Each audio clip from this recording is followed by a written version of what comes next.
కేసీఆర్ గారి మీద ఉండే కోపంతోని ఈ ప్రభుత్వం వచ్చిన తర్వాత మరి కేసీఆర్ పేరున్నది అని చెప్పి ఒక మంచి కార్యక్రమం, తల్లుల మరణాలు తగ్గించిన కార్యక్రమం, పిల్లల మరణాలు తగ్గించిన కార్యక్రమం, పేదవారికి మేలు చేసిన కార్యక్రమం, ప్రభుత్వ ఆసుపత్రుల్లో ప్రసవాలు పెంచిన కార్యక్రమం, నేను రాను బిడ్డో సర్కార్ దవాఖానకు అనే కాడ నుంచి సర్కార్ దవాఖానకు పోయేటట్టు చేసిన కార్యక్రమం కేసీఆర్ కిట్టు.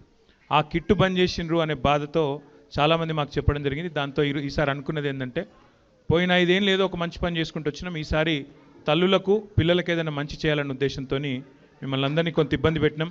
ఆలస్యంగా వచ్చినందుకు దయచేసి క్షమించాలని చెప్పి కోరుతూ